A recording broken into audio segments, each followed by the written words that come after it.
மனுஷங்களால ஒரு நாளைக்கு இது போல கோடிக்கணக்கான உயிர்கள் கொல்லப்பட்டு இருக்கு. அதாவது நமக்கு மட்டும்தான் பொண்டாட்டி இருக்கு, பிள்ளைங்க இருக்குது, அப்பா அம்மா இருக்கிறாங்க. இவங்களுக்குலாம் புள்ள கிடையாது, பாசம் கிடையாது. நீங்க அவங்க பிள்ளைங்கள பிரிக்கலாம், தலைகீழ தொங்க விடலாம், உங்க ருசிக்காகவும் பணத்துக்காகவும் என்ன வேணா பண்ணி சாப்பிடலாம். பட் எங்கேயாவது ஏதாவது ஒரு நாய் அது தன்னை அறியாமல் பசியாலேயோ இல்லை அதுக்கு என்ன பண்றோம்னு தெரியாமலையோ எங்கேயாவது ஏதோ ஒரு நாய் குழந்தைய கடிச்சிட்டாலோ அதை வந்து பெரிய இஷ்யூவாக்கி அதை கொல்லணும், மாடுகளை கொல்லணும், யானைகளை கொல்லணும், மிருகங்கள்லாம் கொண்டுட்டு நீங்க மட்டும் வாழ்ந்து என்ன பண்ண போறீங்க? பறவைகள் யானைகள்லாம் அழிஞ்சதுன்னு வச்சுக்க, இந்த உலகமே அழிஞ்சிரும். இந்த உலகத்தை உருவாக்குனதே இந்த மிருகங்கள் தான். இந்த உலகத்தை அழிச்சிட்டு இருக்கிறது மனுஷங்க தான். மனுஷங்களால தான் மனுஷங்க சொசைட்டில ஆபத்து. மிருகங்களால எதுவுமே கிடையாது. காட்டுல இருக்க விலங்குகள் என்னைக்குமே தன்னோட பசிக்காகவும் சுயநலத்துக்காகவும் ஊருக்குள்ள வந்து உங்க குழந்தைங்களாம் பொண்டாடி அடிச்சு சாப்பிடுறது இல்லை. அப்படியே தெரியத்தனம் ஊருக்குள்ள வந்தாலும் எப்படி அடிச்சு அதை சாவடிச்சு தூக்கி போடுறீங்க. அப்போ நீங்க மட்டும் அதை உயிரில கொண்டு சாப்பிடலாம்னா அது என்ன வகையில் எனக்கு சுத்தமா புரியல.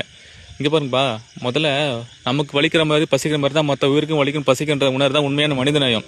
மனிதநேயன்றது பேட்டியா இருக்கா? இப்போ நான் சொல்றதை கூட புரிஞ்சுக்க மாட்டானுங்க. சிக்கன் 60 சூப்பரா இருக்கு, பீஃப் சூப்பரா இருக்குன்னு. நல்ல அறிவுள்ளவன், நல்ல வயிற்றுல பிறந்தவன், அவன் தான் கரெக்டாக புரிஞ்சுப்பான். தற்கொலைகள்லாம் அந்த பதிவு கிடையாது. நீங்க ஸ்கிப் பண்ணிட்டு போயிட்டே இரு.